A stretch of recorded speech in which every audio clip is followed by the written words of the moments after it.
안녕하세요. 과학사 시간입니다. 지난 시간까지 빛의 물리학, 그 광학의 발전에 대해서 알아봤는데요. 이번 시간부터는 새로운 주제, 전자기학에 대해 알아보도록 하겠습니다. 전자기학은 전기와 자기에 대한 학문인데요. 전기는 그 찌릿찌릿 그 전기 맞고요. 자기는 자석이 뛰는 성질을 말하는 자기죠. 자, 이 전기와 자기를 연구하는 학문이 물리학의 한 분야인 전자기학입니다. 자, 이 전자기학의 발전으로 우리는 현재 굉장히 편리한 생활을 누리고 있죠. 전기 기술 하면 처음 떠오르는 것이 바로 에디슨이 발명한 전구인데요. 양초나 기름이 없이도 밤을 밝게 비춰지고 있고요. 그리고 선풍기나 세탁기 같은 가전제품들도 떠오르죠. 특히 최근에는 자동차도 그 내연기관으로 가는 게 아니라 전기로 가는 전기 자동차가 대세로 떠오르고 있습니다. 자, 이렇게 편리한 생활을 가능하게 해준 전자기학 어떻게 발전해 왔을까요? 자, 전기와 자기는 아주 오래전부터 알려져 있었습니다. 그 기원전 6세기 무렵 그리스 철학자 탈레스는 그 보석인 호박이라는 보석 있죠? 이렇게 노랗고 아주 맨질맨질한 보석인데요. 자, 이 호박을 그 털 가죽으로 문지르면 머리카락 같은 주변 물체를 끌어당기는 힘이 생긴다는 그런 사실을 발견했습니다. 그 바로 정전기를 말하는 거죠. 이 정전기도 바로 전기입니다. 자, 그리고 기원전 4세기 무렵 중국에서는요, 자석을 이용해서 방향을 찾는 나침반이 발견됐습니다. 이 나침반은 방향을 알려주기 때문에 나중에 그 유럽이나 이런데 전해져서 이게 먼 항해를 가능하게 해주었는데요. 자, 그런데 이렇게 많이 이용되던 이제 자석에 대한 연구도 그 한참 뒤인 그 과학혁명이 한창이던 16에서 17세기에 이르러서야 그 본격적인 연구가 시작되었습니다. 자, 17세기 초 1600년대 말하는 거죠. 그 영국 엘리자베스 여왕의 주치 그 의사였겠죠. 의사였던 이제 길버트는 자석에 대해서 연구해서 정전기와 자석은 서로 다른 현상임을 밝혀냈습니다. 그 전기와 자기는 서로 닿지 않아도 서로 끌어당기거나 미는 힘을 그 만들어내기 때문에 서로 비슷한 힘이라고 생각을 했었거든요. 자, 그런데 정전기를 띤 물체와 그 자기를 띤 물체, 자석을 가까이 댔을 때 서로 이제 힘을 주고받지 않는, 서로 힘이 작용하지 않는다는 사실을 통해서 전기와 자기가 서로 다른 현상임을 알아낸 것이죠. 또 길버트는 이제 나침반으로 방향을 알 수 있는 이유가 뭐냐? 바로 지구가 거대한 자석이기 때문에 이 거대한 자석이라는 이 지구의 자기장에 의해서 이 나침반이 방향을 잡게 되는 거죠. 그런 주장을 했습니다.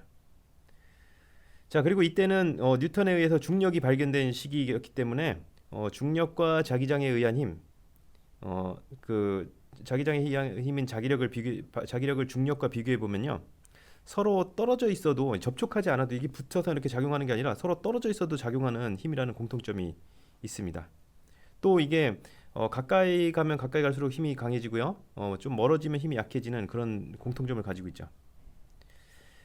자, 그렇지만 이제 차이점도 있는데요. 중력은 서로 끌어당기는 인력만 작용하고요.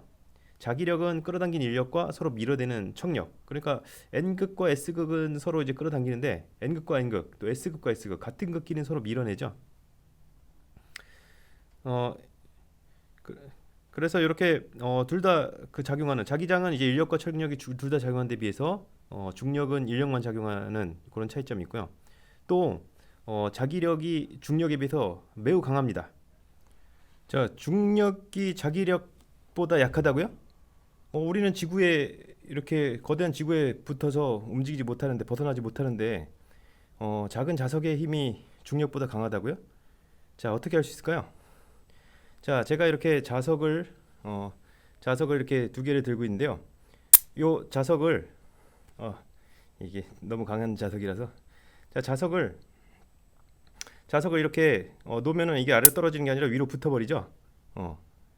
자, 여기 잘 보이나요? 이 자석이 작아서 잘 안 보이는데, 자, 이 자석을 갖다가 이렇게 놓으면은 위로 붙어버리죠. 중력에 따라서 아래로 떨어지는 것이 아니라 자기력에 의해서 위로 붙어버리죠. 자, 이걸 통해서 우리가 자기력이 중력보다 강하다는 사실을 쉽게 알 수가 있습니다. 자, 뉴턴에 의해 천문학과 역학이 혁명적으로 발전이 이루어지던 시절에도 전기와 자기 현상은 서로 닿지 않는데도 힘이 작용하는 신비한 자연 현상으로 여겨지면서 지식인들 사이에 이제 놀이도구로 활용될 뿐 뭐 이렇게 진지한 과학으로 연구되지는 않기도 했습니다. 그 독일의 이제 게리케라는 사람은 1650년 무렵에 정전기를 이용한 마술 장치를 만들어서 대중들을 놀라게 하는 공연을 하기도 했어요. 그리고 1730년경에 영국의 그레이는 마찰 전기를 따라 마찰 전기가 물체를 따라 흐르는 유체, 흐르는 물질이라고 생각했습니다. 지금 생각과는 많이 다르죠. 그렇지만 이제 그레이가 이렇게 지금 생각하고 많이 다른 그런 얘기만 한 것이 아니라 새로운 발견도 했어요. 과학적인 발견도 했어요. 이 전기를 흐르게 하는 물체, 즉 전도체와 전기를 흐르지 않게 하는 물질, 바로 이제 부도체가 있음을 이제 밝혔습니다. 그리고 1745년에 네덜란드에서는요, 정전기를 모으는 장치인 라이덴병이 발명되었어요.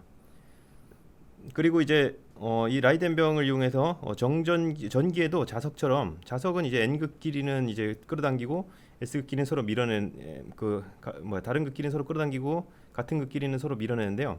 전기도 비슷하게 같은 성질의 전기끼리는 서로 밀어내고 다른 성질의 전기끼리는 서로 끌어당기는 그런 이제 차이점이 있다는 것이 밝혀졌습니다. 그 전에는 이제 전기는 마찰 전기, 정전기가 서로 끌어당기는 힘만 있다고 막 이렇게 그 호박을 문질러서 이렇게 종이를 붓게 하거나 정전기 일으키는 장치, 아까 그 게리케라고 하는 사람이 만든 장치를 보시면은 이렇게 정전기를 일으켜 갖고 종이가 이제 몸에 붙게 한다든가 이런 이제 끌어당기는 힘만 있다고 생각했는데, 라이덴병이 발명되고 정전기를 모으면서 이게 서로 이제 밀어내는 힘도 있다, 이런 것들을 발견했습니다.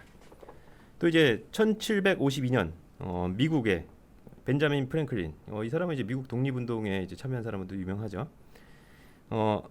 요 이제 벤자민 프랭클린은요, 그 라이덴병과 연을 이용해서 이게 그 막 번개가 치는 날 연을 날려갖고 이 번개의 전기를 이 라이덴병에 모으는 실험을 했어요. 그래서 이 번개가 전기 현상임을 이제 확인하는 실험을 했어요. 그리고 또 이제 이런 피레침을 세우면은 피레침이 이제 그 번개를 끌어당겨서 다른 곳에는 이제 번개가 떨어지지 않는, 그래서 낙뢰를 예방할 수 있는 피레침이 낙뢰를 예방할 수 있다는 사실을 이제 증명하기도 했습니다. 자, 그런 이제 사실들이 많이 전기가 이제 도체를 따라 흐르고 또 이제 번개 같은 불꽃이 방전되는 순간 번개 같은 불꽃이 발생하기도 하고, 또 그 성질이 같은 전기 사이에는 청력이 발생하고 밀어대는 힘이죠. 성질이 다른 전기 사이는 인력이 작용한다. 이런 것들이 이제 이런 전기의 그 여러 가지 성질들이 밝혀지고 있었는데요. 자, 쿨롱은 이런 이제 전기를 띤 물질 사이에 작용하는 청력과 인력, 이 힘이 거리의 제곱에 반비례한다 라고 하는 사실을 이제 정교한 실험을 통해서 밝혀내게 됩니다. 그런 이런 이제 힘이 그 전기력이 그 거리의 제곱에 반비례한다는 거는 요 중력하고 식이 굉장히 비슷하거든요. 그래서 중력과 비슷하게 유사한 방식으로 작용한다는 것을 증명했습니다. 자, 그리고 1799년 이탈리아의 볼타라는 이제 과학자는요, 화학 전지를 개발했어요. 요게 이제 그 화학 물질을 이용해서 여러분들 이제 옛날에 그 과일 전지 같은 거 만드는 실험 해봤나요? 요 두 개의 과일에다가 아연이나 구리 같은 거를 꽂아서 이제 도선을 연결하면서 전기가 발생하는 걸 볼 수가 있는데요. 이런 이제 산이나 염기 같은 여러 가지 이제 화학 물질을 이용해서 전기를 발생시키는 이제 화학 전지를 개발하게 됩니다. 그래서 이제 볼타는 이런 그 볼타 전지, 화학 전지를 이용해서 전기가 물질 내부의 특성 때문에 발생하는 자연 현상임을 이제 증명했고요. 전지에 모인 전기를 활용해서 서로 끌어당기게 하거나 서로 밀어내게 하거나 또는 이제 불꽃을 일으키는 번개처럼 그런 여러 가지 실험을 할 수 있음을 보여주었습니다. 자, 특히 쿨롱 법칙과 이런 볼타 전지의 발명을 통해서 과학자들이 이제 전기의 성질에 대해서 많이 이해하게 되었고요. 자, 특히 볼타 전지는 전류를 지속적으로 생산하는 것이 가능했기 때문에 전기가 더 이상 그 장난감에 불과한 것이 아니라 전기가 가진 힘을 이용할 수 있지 않을까 하는 활용 가능성을 과학자들이 이해하게 됐습니다. 그래서 이제 영국의 험프리 데이비라는 과학자는요, 볼타 전지를 이용해서 물질을 전기 분해를 하게 됐어요. 그래서 이제 그 전에는 몰랐던 새로운 원소인 나트륨과 칼륨을 발견했습니다. 자, 그리고 당시에는 이제 전기와 자기의 특별한 유사성이 없었기 때문에 서로 다른 현상으로 이해하고 있었는데요. 그렇지만 이제 뉴턴의 영향을 받은 학자 중 일부는 전기와 자기 현상을 하나로 설명할 수 있지 않을까 이렇게 생각했습니다. 뉴턴이 이런 중력 법칙으로 그 우주의 천체 현상과 지상에서 이제 여러 가지 운동 법칙 같은 걸 같이 설명을 했었거든요. 그 와중에 1820년 그 덴마크의 웨르스테드라는 과학자가 있었습니다. 이분이 이제 도선에 그 전류를 흘리는 실험을 하고 있었는데, 그런 중에 우연히 도선 주변에 있던 나침반이 바늘이 살짝 움직이는 걸 발견했어요. 처음에는 우연이라고 생각했지만 실험을 계속하면서 나침반의 위치를 여러 가지 바꿔봤죠. 자, 그랬더니 그때마다 이제 자석의 바늘이 전류의 방향과 직각으로 움직이는 그런 현상이 나타난다는 사실을 확인했습니다. 웨르스테드의 발견 소식은 곧바로 다른 과학자들한테 많이 알려졌고요. 그 아까 이제 전기 분해로 새로운 원소를 발견했던 험프리 데이비는 그 전류가 흐르는 도선 주위로 철가루를 뿌렸어요. 이 철가루를 뿌리니까 자석 주변에 철가루 뿌렸을 때 생기는 무늬와 비슷한 무늬가 전류가 흐르는 도선 주변에 생기는 걸 확인했습니다. 그래서 이 전류에 의해서 자기장이 생기는 걸 확인한 거죠. 자, 이로써 그때까지 서로 완전히 무관한 현상으로 알려졌던 전기와 자기가 서로 밀접한 관계로 밝혀진 겁니다. 자, 왜 전기학과 자기학이 아니라 전자기학인지 아시겠죠? 전기와 자기는 이렇게 밀접한 관계가 있는 겁니다. 전기에 의해서 자기가 만들어지는 거죠. 자, 방금 전에 계속 험프리 데이비라는 이름이 계속 나오는데요. 자, 이 사람의 이제 가장 큰 공로는요, 제가 봤을 때는 전기와 자기의 관계를 밝힌 것도 아니고 그 새로운 원소를 발견한 것도 아니에요. 그게 뭐냐면은 이 사람의 조수로 있었던 마이클 패러데이라는 사람이 있었는데요. 이 마이클 패러데이를 발견한 게 저는 제일 큰 그 험프리 데이비의 공로가 아닌가 이렇게 생각이 되는데요. 자, 다음 시간에는 마이클 패러데이를 비롯한 과학자들이 그 전자기학을 어떻게 현대적인 과학으로 발전시켰는지 알아보겠습니다. 자, 이분들 덕분에 전기 아주 지금도 잘 쓰고 있네요. 자, 여러분들도 수고하셨습니다. 감사합니다.